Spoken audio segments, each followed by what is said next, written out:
Not as much as the Raiders. Broncos are the worst team in the NFL. I don't know. It's going to be pretty competitive this year.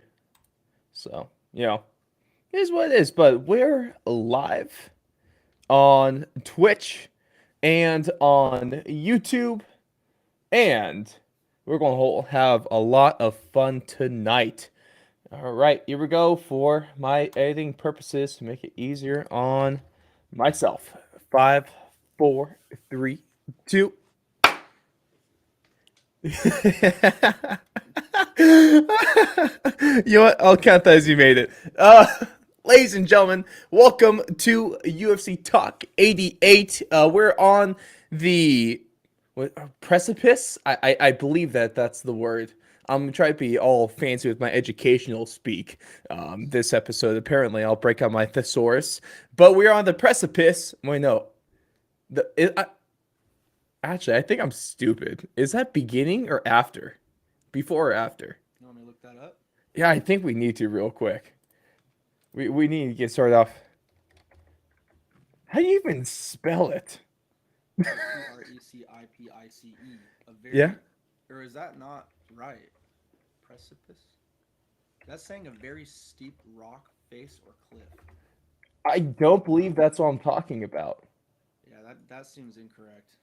You know what? We'll get to there eventually. Oh, we're on the back end of UFC 274. What was a really good night, and this is a hell of a way we're going to start off this week apparently. But it was a really good night. Tons of great fights. It was only a bad night if you're one of the many people out there who are fans of Tony Ferguson. Special shout out to Chris with Unmatched MMA because.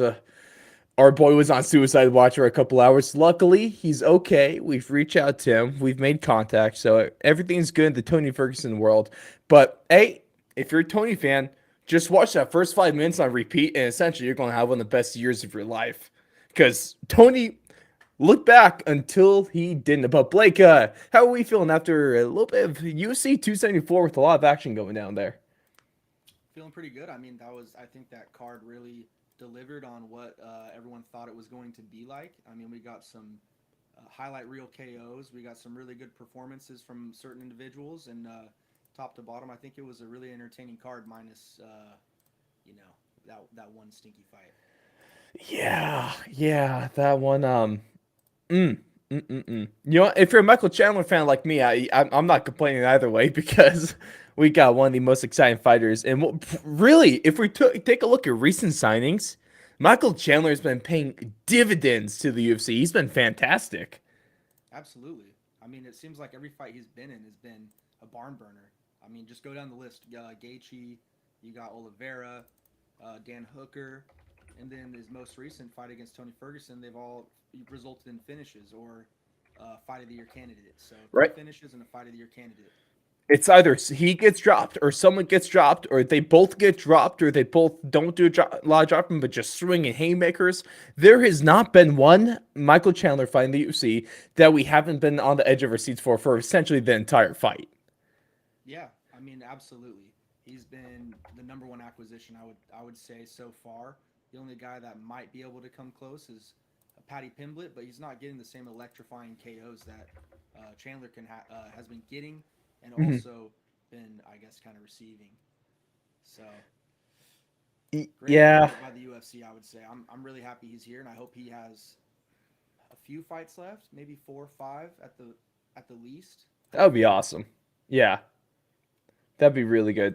Dude, honestly, and we'll get to his next fight here soon. But there's also definitely some really interesting paths that the UFC can go with him. So that's definitely going to be something we're going to have to watch here. But we're not only going to get into UFC 274, we're going to take a look at the upcoming card UFC Vegas 54, Blachowicz versus Rakic, and which is a pretty good fight night. So definitely looking forward to that one. And some really interesting news coming out from this weekend in terms of what they're going to be doing with the flyweight title picture. So we're going to give our thoughts on that one as well. But of course, go ahead if you haven't subscribe to us on YouTube, Apple Podcasts, Twitch, Rumble, Spotify, I haven't said that yet, and pretty much anywhere you get your podcast from. And we, best of all, you can just go check our website at thefourthandlong.com. Brand new merch is out. The hats are still coming for those that have ordered them. Just, I'll just blame the supply chain. I guess that's the most political we're going to get tonight, hopefully. But that's what's going on here. Brand new merch for footy, NFL, AFL stuff, and MMA all over there. And nothing like the Blake's, I guess, motivated merchandise with the Ultimate Banger collection. That one is still there as well. But we're going to kick things off with UFC 274. And Blake, the question we need to ask is, did at least 2 of the 3 bangers hit? Because we got a bit of a, I'm not blaming you, but we got a bit of a delayed Blake's curse this week. Yeah, apparently some tacos are. It was tacos? I don't know if that was just a joke, but that's what I thought I saw on Dude, Twitter. blame Blake. Someone said he went to a funky Mexican restaurant and Oh. got tacos and got food poisoning. So I know for sure the food poisoning part is true, Mhm. but don't know for sure what gave it to him. But The funky somewhere in taco, Russia- bro. Yeah, but did you hear the news about how they're rescheduling that fight to June 13th, Austin? Yeah. So I'm glad they got it rebooked. Yeah, June 18th. June 18th. June 18th in Austin. So obviously happy they got rebooked. It's a bummer we didn't get it there. I feel bad for Joe. But we're still gonna get it. Cowboys has promised us 2 more fights, so we can get to fight number 50. As long as he doesn't die against Joe, like I have no problem with him fighting 1 more. Really, Yeah. I don't know about you.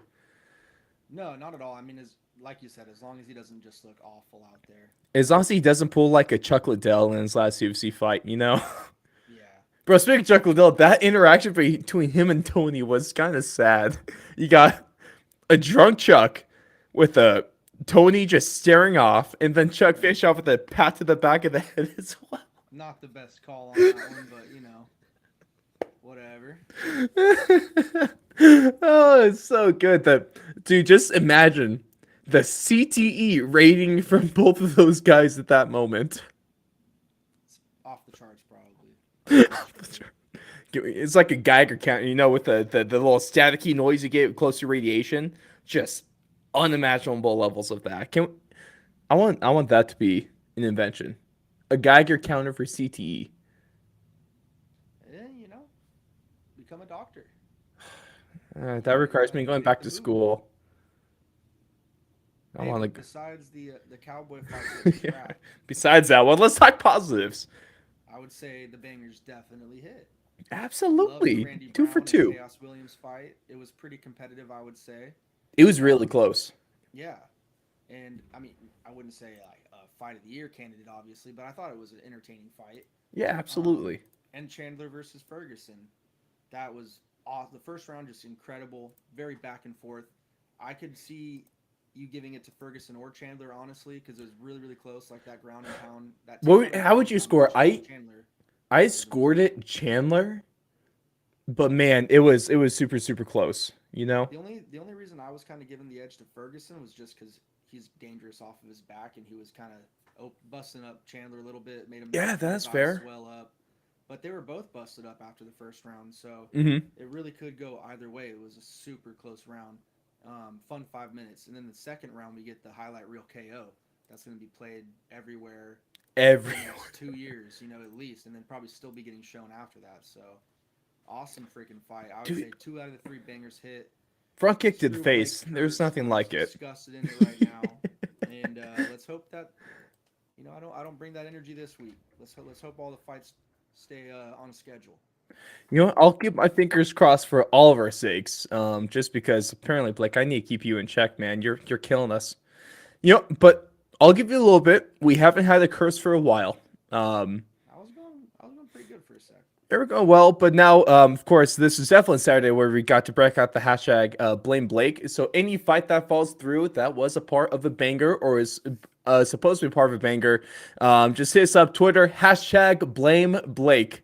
Because I'm blaming you, man. That's all. I can't really dock your pay or punish you in any other way besides just having a few people hashtag you on Twitter. Yeah, that's all right. Yeah, it's just that's all I got here. But where do we go with Chandler and Tony Ferguson? Because we were talking about that first round, it legitimately looked like Tony Ferguson was back. He dropped Michael Chandler in that one. He was looking flowy. He was looking like old. He was looking like pre Justin Gaethje Tony. And obviously, there's no signs of retirement from Tony Ferguson. He's come out and said, nope, he's going to fight. So, how much faith do you have in him moving forward from here?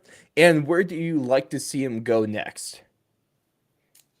Ferguson's pretty tough. I'd say Ferguson's tougher than Chandler. Obviously, like there's a Hmm. lot of good options on the table for Michael Chandler, but for Ferguson, I mean, is it time for him to start fighting down the rankings now? Like, are we just gonna keep feeding him to these top six, seven I don't know. guys, or Gatekeeper. He's not a tal. I because don't think Tony he's will already ever number 10 challenge for now? the title again. They dropped him to number 10. He's behind McGregor now. That's a fair ranking. So That's a fair ranking. Yeah. I know Hooker's coming back to the lightweight division. He'll probably be. I think he's ranked 13 right now. I like Hooker versus Ferguson. So I mean, maybe Hooker and Ferguson. I don't want to give him to like a young stud like Saruki, and plus I know he has a fight coming up against Gamro. But I mean, yeah, maybe like a Dude, that fight Lewis alone is Hooker going to be, oh, that's a certified banger right there. for sure. Preemptively put down the bangers. Yeah, My gosh. without a doubt. But yeah, so I'd say maybe Hooker is the best option right now. Hooker or Riddell, but it sucks because if you fight Riddell, you're fighting number 15, so you're Hmm. dropping all the way out basically. But on the other I, hand, I saw Chandler, some people throwing out RDA. no, Not sure if I like that. nah. I Nah. mean, yeah, I'm cool off that at this point. Yeah. Right. But for Chandler though, we got fights at 170, we got fights at 155. It just kind of depends what he wants to do because we have a Bro, Nate and tell me, McGregor fight coming out. You is know, Nate McGregor, is that what they're doing? no, I'm saying Oh, they okay. have the Nate fight on the horizon potentially, or the McGregor Yes. fight, both open for business. But it sounds like Also, they all both three want of those guys 170. could just fight each other in a round robin. I'll be happy. Yeah, that'd be sweet. And then Charles Oliveira is going to go out and knock out Conor McGregor and tap Nate Diaz in the same night. hmm, yeah, I don't know about that. You know what? I really want to put it past him at this point. I'm just we'll get to him in a second, but I'm just done doubting, Charles Oliveira in any fashion. If Hmm. he says he's going to do something, I'm just going to take it at face value at this point. Yeah, Cause he's damn, reached dude. another level. But I mean, I think a name that would interest me for Chandler would be Dustin Poirier. Why I know hasn't he called him out? Chandler, yeah, I don't know, but Poirier's mentioned it. Poirier's talking, Uh, but Chandler isn't. and that Is would there be a not fight as at much money in 155, Poirier? most likely. I don't think those guys are going to fight at 170. Because if No. you If fight at 55, you're probably going to be the number one contender after that fight, or y- at least y- number two. yeah, because I'll put him back on another 2 fight winning streak Yeah, against two top contenders, two former champs, interim champion, same thing. pretty big. Chandler could still be fighting for it. He can still get another chance at a UFC title shot. Oh yeah, definitely, man. Yeah. If he keeps knocking people out like that, of course, you Man, gotta as have long as those he's guys in the big exciting. fights. Yeah, I really like the idea of him at 170 against Nate Diaz. that And would be fun. Nate's shown interest back. He's reciprocated interest back to Michael Chandler on Hmm. Twitter. So I mean, take that as you will because it's Twitter, but there's definitely some smoke here. And I would have zero problems. You said what, June 30th for that fight, international, or I thought it was July something, July 30th, excuse me, 20th or something. 20th, whatever the hell date they tweeted. Michael Chandler essentially said yes. I love Yeah, it. I that'd be love that sweet. fight. I love him versus Nate. I love him versus Conor McGregor as well. I think he It's beats just both the only guys. weird thing is that's not going to be at 155, so kind of puts your Him versus fight McGregor. career on pause. Him versus McGregor won't be at 170. McGregor wants to fight at 170, or I'm 155. McGregor wants to fight at 170. Yeah, so is Conor going? Well, there's also talks. I think we could try and just get into the whole Charles Oliveira fight here too. Is because really, I guess real quick before we get there, we'll briefly mention the co-main event, given the super small amount of time that actually deserves. Um, I put 100% of the blame on this fight onto Thug Rose, and I give no hate towards Carla Esparza because she essentially just did what she had to do, and Rose wasn't doing anything in return. I had no issue out of that. What do you think? Really boring fight. Yeah, Um, missed I think nothing if you didn't watch this. In I fact, think Izzy fell asleep. Rose did win the minimal exchanges that there were. Hmm. However, she wasn't really the one dictating the pace, or well, I mean, yeah, what she wasn't really doing anything to be honest. No, Besides, like, Carla you have to Esparza be. went around with a takedown attempt, Yeah, arguably. it's because she really didn't offer too much offense. It was just like return fire, staying on your feet, don't get taken down, don't get ground and pounded. It was a pretty trash fight. Not It might be the worst championship fight of all time. I preferred Izzy in Romero over this. Yeah, I mean, at least Yoel rocked Izzy one good time. Is this a worse fight than Derek Lewis versus Francis Ngannou? I That's a think tough that's one its to only say. competition. I'd unfortunately have to like rewatch that Ngannou and Lewis fight to I would really not. I would just judge. make an But opinion. yeah, I'm I don't not know. watching I that. mean, I'd say so because at least there's like the intrigue of like any time one of these dudes could just land a power bomb and just smoke the other guy. But Rose and Carla, you kind of didn't. I know I didn't really have that feeling. No, Not after the it first couple, 2, 3, 4 minutes passed. absolutely not. It was. So yeah, it could be the worst championship fight ever in history of UFC. It was just bad, dude. It was And just so. plain old the worst fight ever possibly too.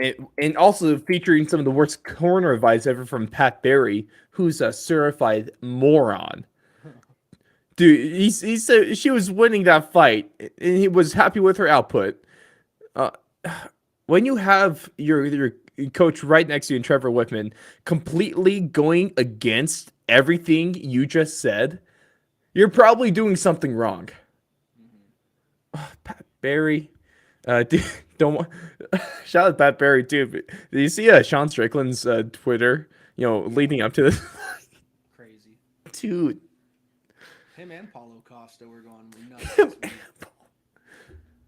Paulo Costa's Twitter game is completely saving his image because he is one of the funniest accounts out there.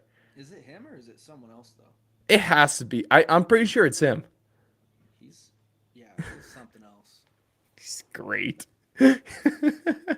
Yeah, that was just a horrible fight. And there's a Pat Barry situation. Not sure if I want to get into it here, but we definitely know what Sean Strickland and Paulo Costa were referring to. But let's just hop into the main event here because this was great. This was like not even 4 minutes of just violence and action. And another fantastic Justin Gaethje fight. Another fight where we saw Charles Oliveira get dropped, somehow recover, and then get the knockout or submission. He does it again. He can't keep getting away with this. And essentially, he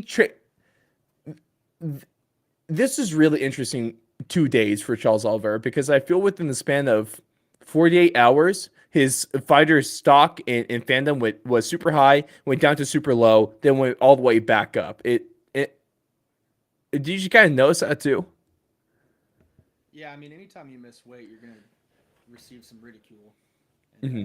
Also, the conspiracy theory following that. yeah, which I mean, it was super weird, but It was where, and Dana White is even having, so having from now security. on, yeah, he's going to have security at the scale.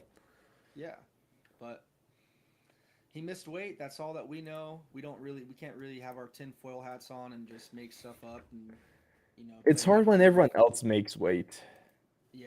So that was definitely like the worst part of the week was seeing him not be able to make weight, having to vacate the title, I guess, which I mean, I guess it makes sense, but it's still It's the kind of crazy. rules. Yeah. It's just never happened before. A sitting champion has never been stripped from missing weight. That's crazy. It's always been interim title fights. Yeah. But man, I mean, Charles Oliveira, he's the dude. He's the guy. So he just keeps knocking these guys out, keeps choking them out.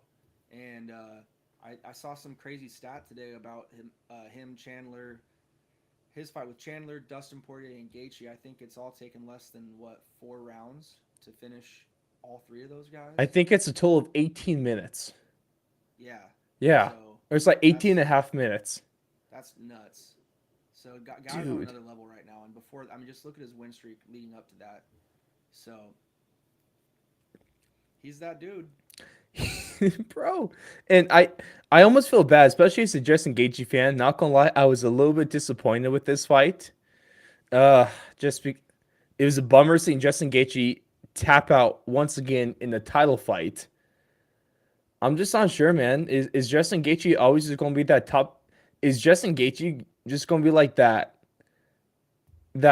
Colby Covington in a way where he's definitely one of the best fighters in the division, but just doesn't have enough to get done in the title fight?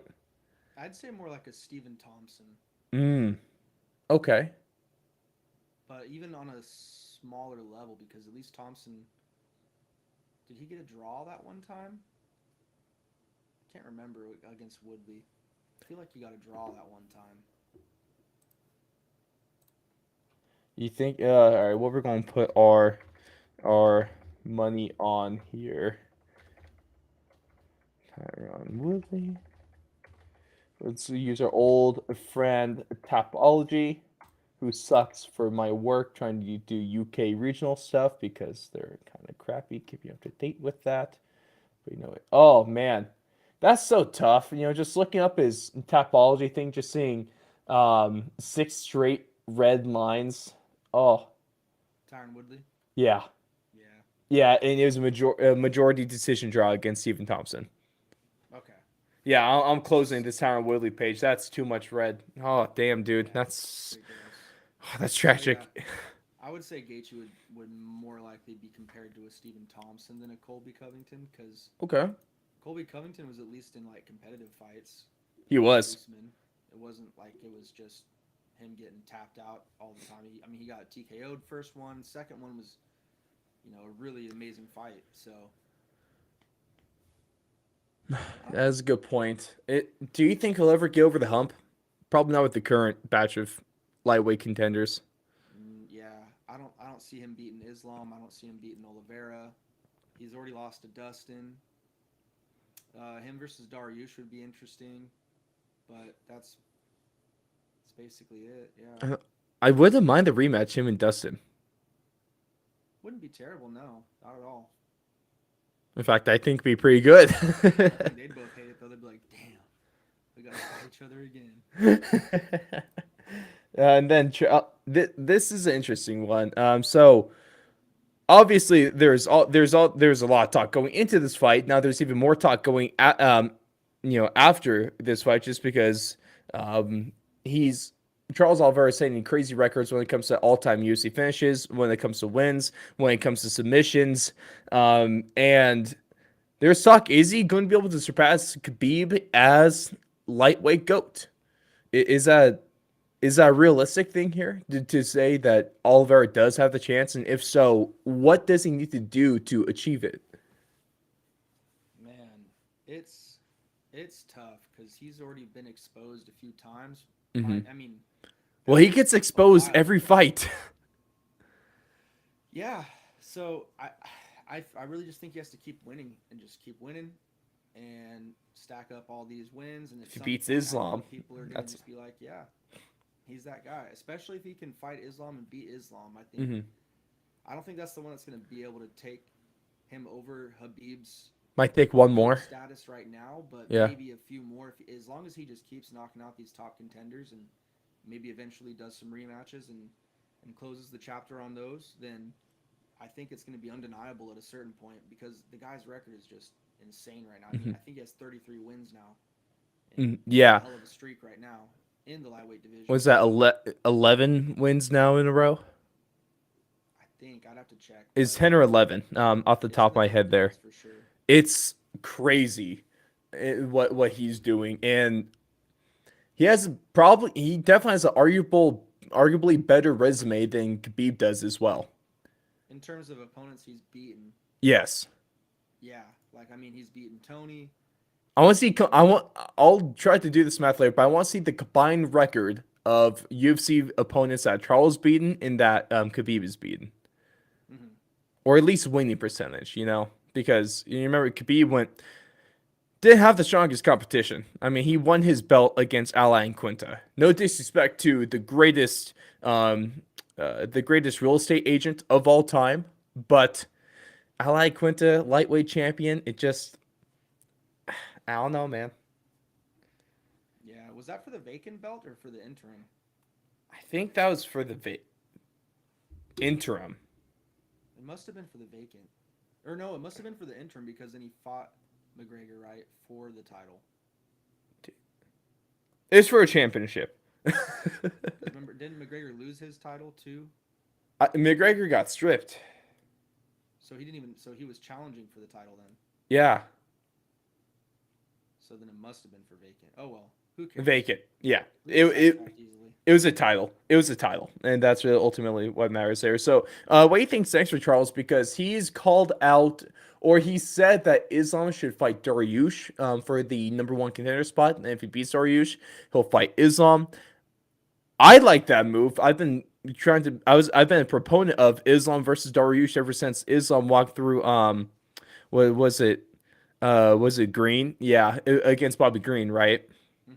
Hmm. So I've been wanting Dariush versus Makachev because both of their resumes are a little bit they're not super concrete if we want to put it that way. And so a win for either guy over each other will definitely solidify them as a title contender. Islam obviously wants a title fight next. Charles Oliveira is eyeing a December fight. What do you think is going to happen here? He's also kind of like Conor McGregor as well. It just kind of sucks because what's going on with the Dariushin injury right now? Do we know anything about that? I think he has a couple more months. Mm. Yeah, I mean, I'd like that fight to happen beforehand because I mean I think there should be enough time, Hmm. but another Well, thing that if sucks you is do in August, if you do Dariush versus Islam main event of the fight night, but August. if he's not even recovered yet, how is he going to train for an August fight? That's Mm. 3 months Oh away, yeah. less than 3 months away. Oh yeah, that's a good point. So it's just kind of hard to see that happening. The most likely scenario, unfortunately, that I see happening is Makachev versus Oliveira next, unless And someone steps up and calls out Makachev, like if a Poirier or let's a see. So Chandler Benil is aiming for a summer return. Okay. Beneil is.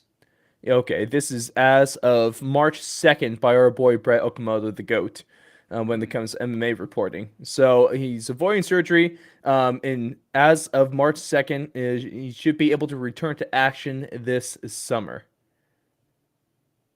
I Cool. like it. Yeah. So hopefully they get that fight down in the summer or so, and Like I say, it could be late August or it could be Oliveira later fights summer in August. Oliveira, most likely. And in the meantime, if I mean, it doesn't seem like based on Charles is wanting to wait till December for whatever his reason is, but he's a champ. Sorry, he's not technically the champion, but he's the people's champion. So he can do what he wants.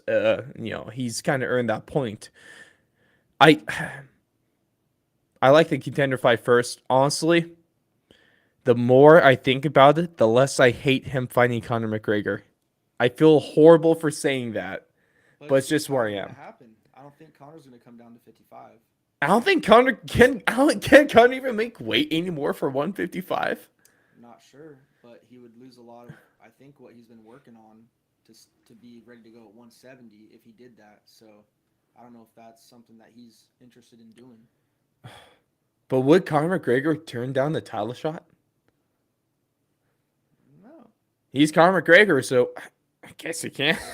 It would make it pretty interesting in lightweight, but I don't really see that happening. Plus, Dana always is saying Connor's not even back fully training yet. I Hmm. mean, it looks like he is to me from his Instagram posts and all that, but who really knows what his timetable is? I just don't see that happening right now. I Hmm. think he most likely is he's going to get a big money fight at 170 and then try and work his way up to a fight with Usman. And Nate just, I think that's just people trying to create a stir. Yeah, I guess. Who would, if we're talking contender fight, who would Connor fight first? Would The it most have to be logical Nate? fight is the trilogy, dude. Like Yeah, Nate versus Connor is the but most Nate has logical one fight. contract left. But there, if they do Chandler versus Nate, there is not going to be a McGregor versus Nate, is there? Or can we live in a world where there is both? Unless he gets re-signed, Yeah, exactly. but he'd have to agree to it. I don't think he will. It's not what it's sounding like. So I guess we have to skip Chandler versus Nate because the trilogy's a lot better of a fight. Yeah, I think Chandler versus Poirier should be the fight. Hmm. If McGregor fights anyone besides Nate Diaz, who does he fight at 170? Mm, Like, who else could get him to a title shot after one fight, but also not be a huge risk to lose? That's like the big question, right? um, yeah, the only guy that I'd possibly see him being interested in fighting is Jorge. maybe a Gilbert Burns. I'll say Jorge Masvidal. I mean, off name value, Jorge Masvidal, but Burns is fighting Masvidal next already, most likely. Most, I don't like that fight for Jorge at all. He's going to get his head knocked off. We'll see. I guess, man. We've There's been speculation about Jorge versus Conor for a while now. I think if you're going to pull the trigger, you pull the trigger now. That fight will Connor has to sell. be healthy though. That's the only thing. You have two of the top three paper or two of the top three highest sellers when it comes to pay per views in MMA in McGregor and Masvidal. I think top three right there. I'd pick what top three biggest draws: McGregor, Diaz, and Masvidal. Current age right now, Current. probably right now. Yeah, I'd say those are the So three biggest tickets. so Connor versus Jorge will blow the doors off of an arena. Potentially, yeah. I mean, it could happen, but not hearing a lot of buzz around that right now. There should be. I'll start the hype train back up. We had that hype train like a year ago for Jorge versus Connor. When after or like maybe a couple years ago when Connor came back in Starch Cowboy, there was a lot of talk for him versus Jorge. I'll start the train back up. If anyone wants to hop on the train with me again, and then go ahead and join me, we'll get some steam going. Conor McGregor versus Jorge Masvidal, 2022 at I don't know in Las Vegas.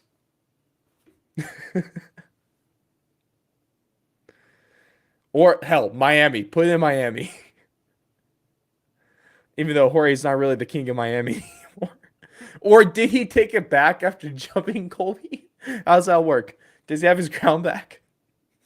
No, no, he's a bum. That situation's still a giant mess. Sweet damn. But let's know your thoughts on UFC 274 as a whole. Do you blame Carlos Barza or Rose Namajunas more for the big old disappointment that was a co-main event of that night? Where does Tony Ferguson go from here? Where does Michael Chandler go from here? And what do you want to see Charles Oliveira do next when he tries to reclaim lightweight gold? But what we're going to do next is roll on into what the blank, because of course this is where we have Blake fill in the blank during what the blank, a segment where we all say what the blank as Blake fills in the blanks from blanks that happened over the last week or so, from events where we said what the blank, so that develops into a blank and blanky blank blank. But of course, for those that don't know how this works, I got three statements for Blake here, and they all have a blank in them in either the beginning, the middle, or the end. And it's up to Blake to fill in the blank with whatever he so chooses. And of course, I would love to see your thoughts on this one, where you drop it in the live chat, when you drop it into the comments on YouTube, or hit us up on our socials at Twitter and Instagram at Fourth and Long Media. But starting us off, Blake, the first blank we have for you is blank is the most exciting fighter at 155 pounds.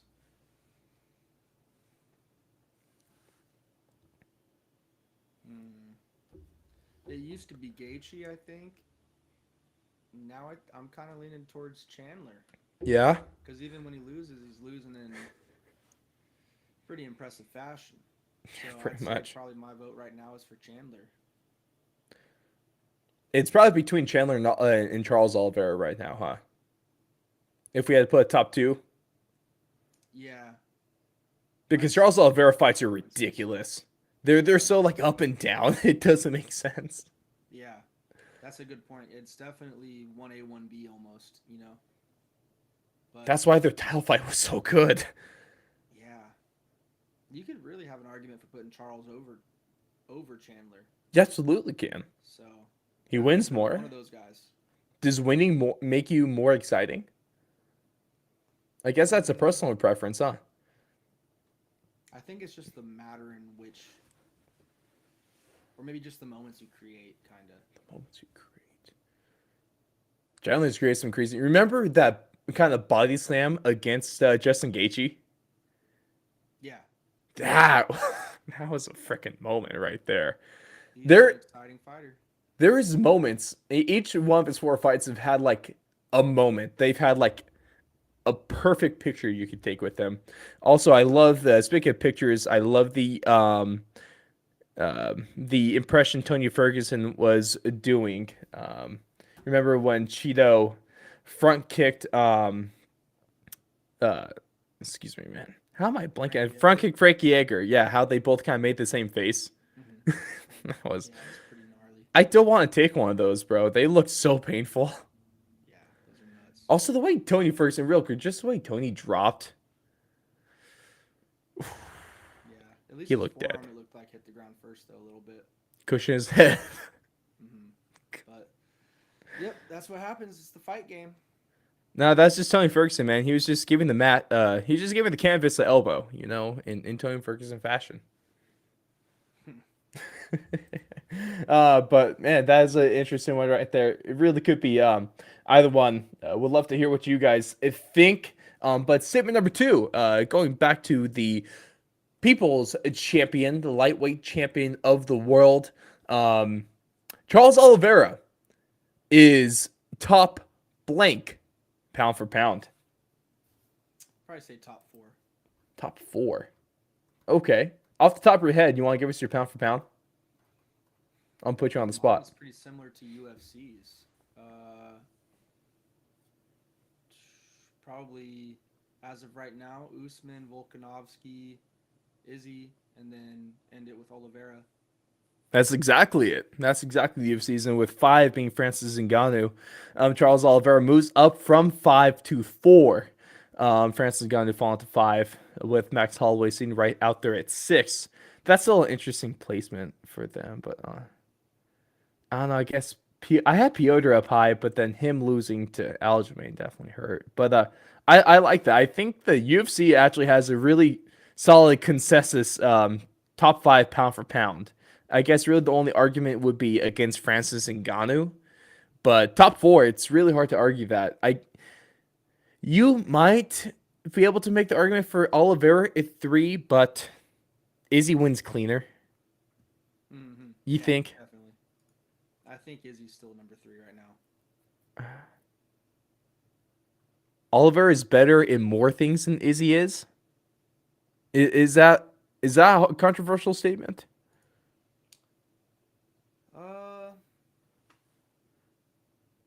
I think he might have a bigger toolbox, you could say.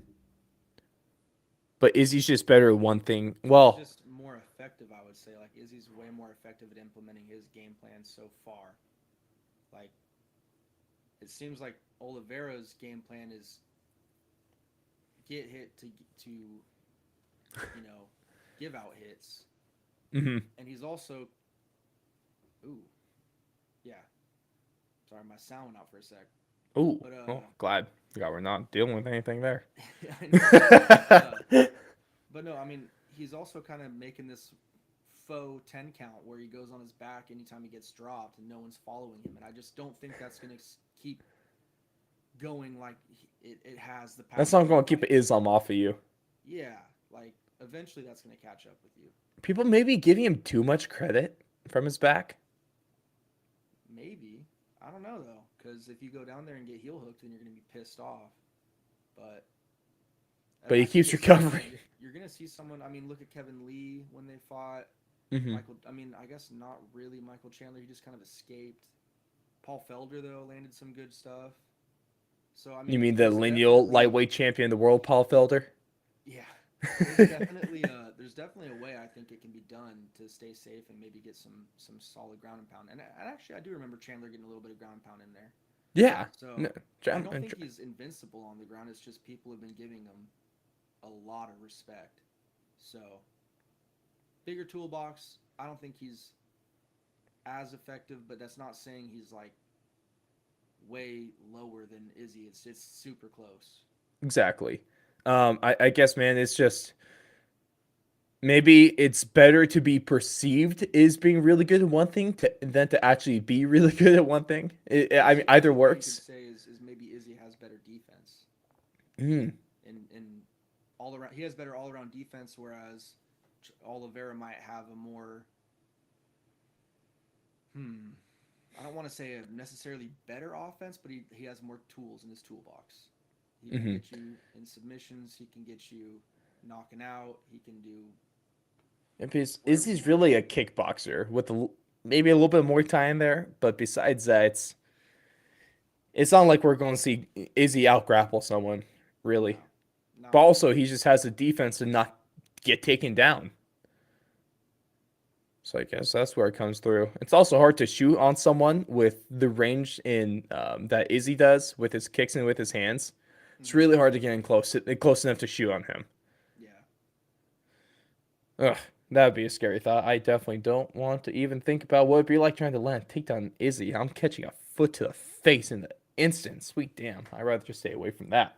Um, but the last statement got for you, Blake, is news that has been made official. I believe it was made official on Tuesday, and that is we got some stuff going on in the flyweight division. We know our thoughts on this kind of issue with the championships, but I guess we'll get into it. Statement number 3: Kai Car France versus Brandon Moreno for the interim flyweight championship is blank. Interesting. I'm a fan, but I guess it's because Figueredo got injured, right? His His finger finger, or I think. something to deal with Yeah, that. but he said he said he'll be able to fight later this year. Yeah, so I mean, this fight, I think this fight will just either solidify, well, really, it'll solidify both of those guys Yeah. getting the next shot. You know, because if Kai Kara France wins, then he's clearly the next contender. Or if Moreno wins, then he clearly deserves to finish that quad. What was that word we said again? Quadrology, or was it something else? I think no, it wasn't pentology. It was Because it's ooh, four, right? yeah. Oh, we got it's been too long since you've seen this word, huh? Yeah, I already forgot it. Hey, it's okay because it's a tetralogy. Tetralogy. Tetra coming So from Greek meaning four. nice. Also, so was it tetra is Greek for four and logia is for discourse. So this is four discourse. Nice. Well, use that information as you will. Four throwdowns. But Four showdowns. yeah, so I mean, interesting, and I'm a fan of it, is what I would say, I guess. Yeah, it's just they're clearly making this for a pay per view, so a pay per view could have a championship because this does not need to have the interim belt on the line. No matter what, if you made this fight, the winner fights Figueredo next. Mhm. So it doesn't really seem that necessary. I'm sure they're gonna like having a little. One of them's gonna like having a little belt in their closet, though. Oh yeah, no, I'm not gonna hand them. You get extra belts. Yeah, shoot, Katkar France finally gets a belt. But Nothing I wrong with agree. that. It is kind of weird to see an interim title fight being made out of this, but I whatevs. get it. I get it. I just don't think it's necessary. Um, but let's know your thoughts on that one. Is a interim belt being put on the line for Cara France versus Moreno necessary? Who is the most exciting fighter, 155 pounds, and how high would you rank Charles Oliveira coming off of his win over Justin Gaethje at UFC 274? But we're going to kind of round things out with us taking a look at UFC Vegas 54, Jan Blachowicz versus Alexander Rakic in a fight that can either be super exciting or super boring. So it's it might be interesting here. But let's take a look because it is a good looking. It's a pretty good looking card. It's definitely not UFC 274 level, but it's a good card. And we got some women's strawweight contenders in Verna Jandiroba and Angela Hill going to be a good one. We got a really interesting wrestler match between Petrosky and Nick Maximov. Of course, Petrosky being a really solid wrestler coming from last year's tough. Uh, Definitely don't even know anything about this year's because I kind of forgot that it was a thing until like a few days ago. I forgot it was out. So I reminded you today. Yeah, you did. I need Blake to remind me that yeah, Tough 30 is a thing. Episode 2 coming out today, bro. Website. Forgive me, but I don't really care. I'll take a look. I just hope I'll see if the fights are as good as they were last year, but I guess we'll see. I'll But be Nick forced to check it Maximoff, out eventually. I'll take a look. I'll take a look. Maybe I'll wait till it's over so I can just kind of get through everything in the least amount of sittings as Binge possible. it. But right, exactly. Nick Maximov, the fighter at least I know, is the one Nate Diaz tried to sacrifice to Hamza Chimaev a little bit ago. Kind of a messed up move. But definitely some other interesting ones here. I wouldn't necessarily call it a great fight, but we have an interesting fight in the women's flyweight division between Chukagian and Amanda Hebos. That was going to be an interesting one, rankings wise. Frank Camacho is making his return against Dana White Contender Series alum Manuel Torres, who has a decent track record as well. But before we get to our predictions for the main event of the evening, Blake, it's time. Don't curse us, but just bless us with some fantastic fights. What we got? What we got on deck for the bangers? All right, we got Michael Johnson versus Alan Patrick coming up first Hell on yeah. the prelims. So that is going to be a good one, hopefully. Michael Johnson has some dynamite in his hands. We got our for the second banger, we're going to do Davy Grant versus Luis Smolka. And That's a then, good fight, bro. That's a fun fight. I Oh, mean, Davy Grant, just look at his Cheeto Vera fight. Like, he's been in some look wars. at David Grant's fights in general, Yeah. bro. Even Luis Smolka has some violent fights. Oh, absolutely. This is going to be a good one for sure. I think just Fight of the night, just look man. at his placement. They know right before the co-main, so they know it's going to be a really good one. I'm guessing we got this going to be the premier banger of the night. Is that what we're going with? We're going to go with the crazy ass Iwan Kutelaba. Is that how you say his name? Eon? Eon? Something like that. Iwan Kutelaba The versus Ryan Hulk? Spann. I think someone's getting sparked in this fight. Is this going to be your premier banger? I think so, yeah. Think so? Yeah. I love my light heavyweights. It's going gonna to be lives up to it, Like I don't want to see them go in there and be, hesitant. tentative or anything Yeah. like that. I want to see them go in there and throw down. Has to be better co-main than what we got last week. That's If it's not, then I'm really going to be upset. Might just have to retire from the bangers, or just, or maybe not retire, but put Ryan Span, Eon Kutalaba in just a blacklist. No more bangers ever again. They'll be exiled. I think Thug in Esparza have been exiled from the bangers.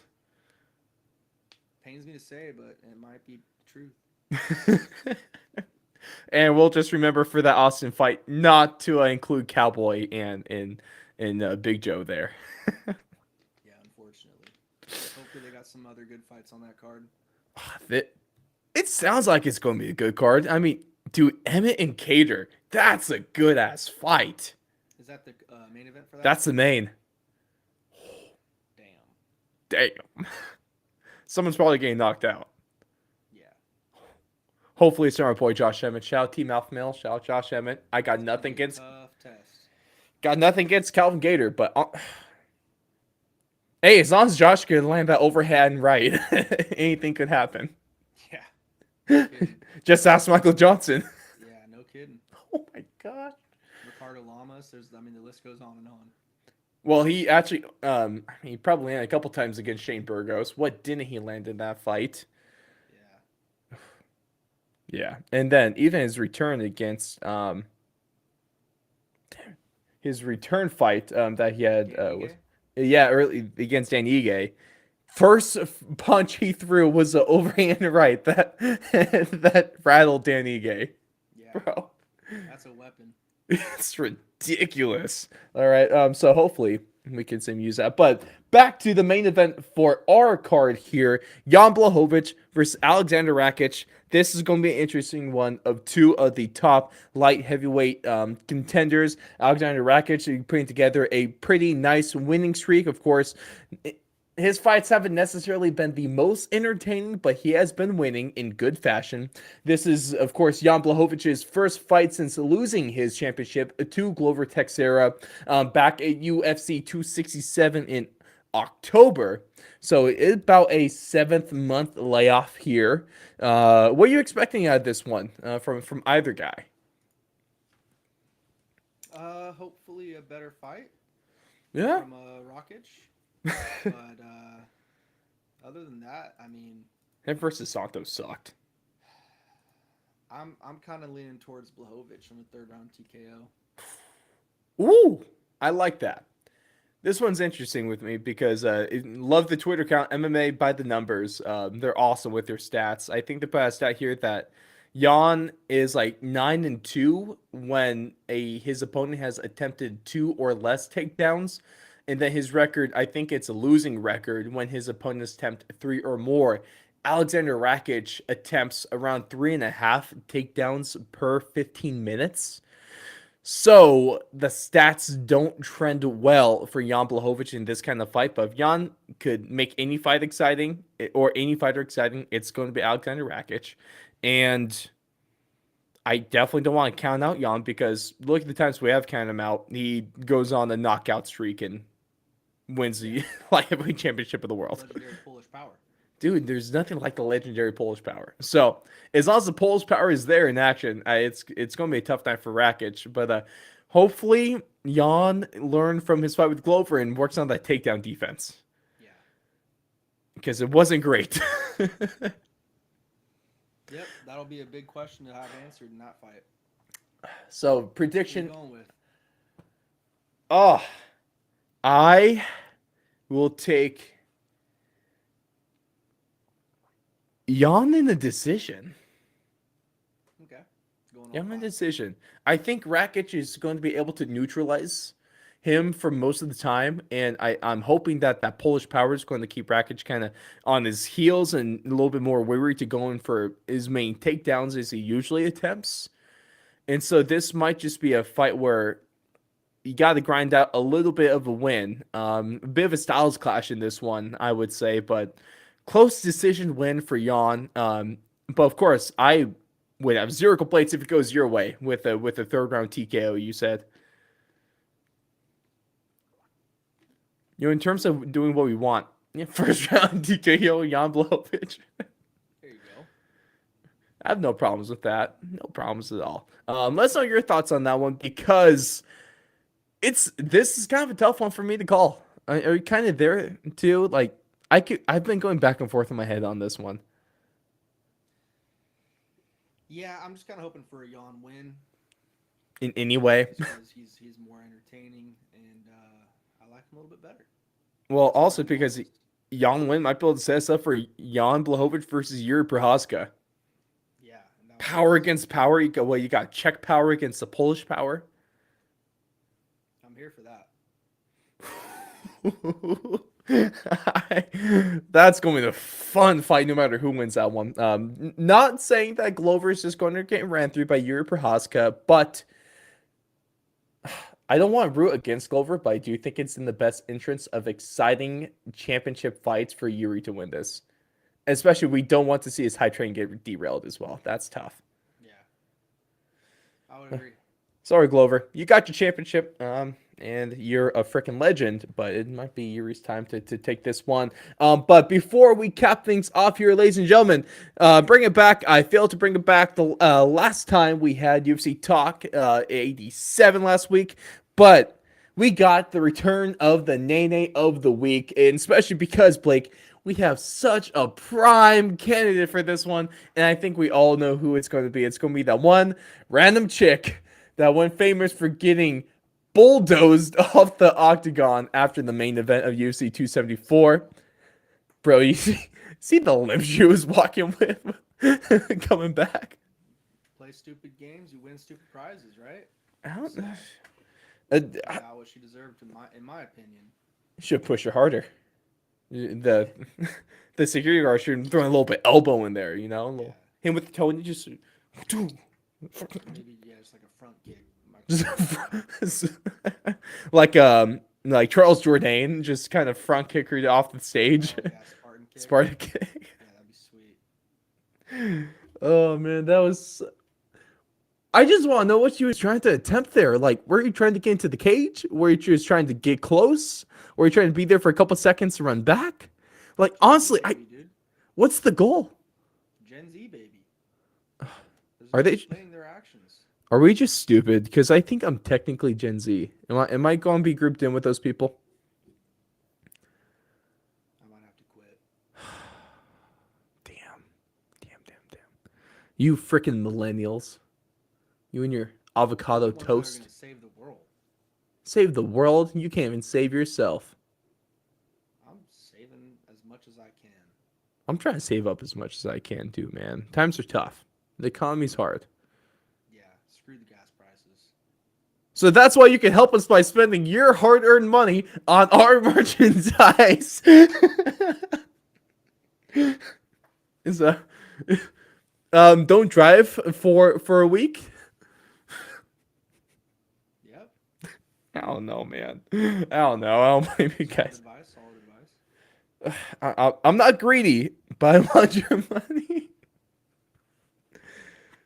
Dude, I respect your honesty. I'm sure the viewers do as well. I'm not hiding anything from that. I haven't hid anything from you guys for a while now. Like, I've always been transparent. Why I want you to buy my stuff is because I want money. Why do you think I want you to listen to ads and check out that website at booksforathletes.com? That's fair. I'm not lying, man. I may be a dick, but I am not a liar. I'm on your side. Yeah, see, there we go. There we go. And I hope you guys are on my side as well. But thank you so much for tuning in to UFC Talk 88. Of course, we broke down everything UFC 274, everything UFC Vegas 54, and talking a little bit of some more interesting news coming out of the UFC machine. Just keeps coming, and we're never going to slow down. But if you tuned in live, thank you so much. You guys are the best. I greatly appreciate you. If you're tuned in on YouTube, Spotify, Apple Podcasts, Rumble, anywhere else you might have caught us from, thank you as well, because any of you means everything. I don't care where it comes from. But please, if you haven't yet, go subscribe to us, follow us, hit us up on our socials at Instagram and Twitter at Fourth and Long Media. But with that being said, Blake, your thoughts on jumping the... No. Let me change it. Your thoughts on fan streaking in any sport in one word or phrase. Entertaining, but it's like I'm never gonna be the one to do that or allow anyone that I'm with be the one to do that because that's a trip to jail. That's a trip to jail. Also, I think you're banned from the stadium. So, Yeah. but Whatever you do, better be worth it. I like to see it happen though because sometimes usually someone gets tackled or pushed to the ground real hard or something hilarious happens. So yeah, definitely a fan of it. It's good, especially in the NFL when you see, fully padded dudes decking fans, or if you have that one Niners play-by-play guy that has a fantastic play-by-play call, the streaker, Yeah, absolutely. So I keep it up, but just I don't want it around me or my group. Hey, so you're advocating for it, but not really advocating for it. Yeah. See, I played both sides, so I always Only come for the out on top. stupid. Only, If you're gonna be stupid enough to do it, like I'm saying, go ahead and do it. hey, if you're going to do it, you might as well send it. Yeah. Don't be a, I won't, can I say bitch? Yeah, you say bitch. Yeah. Don't be a bitch. You're going to go to jail anyway. You might as well make it memorable. Yeah. Make that bail money worth it. Exactly. I am not condoning, neither is the show condoning illegal activities such as streaking. But I won't complain if you do it. It's fun to That's watch our you ass get, covered. fun to watch you get just absolutely demolished. Yes, it is. But ladies and gentlemen, thank you so much for tuning in. We will see all of you guys after. Fingers crossed, Jan Blachowicz makes his triumphant and valiant return. We'll see you guys.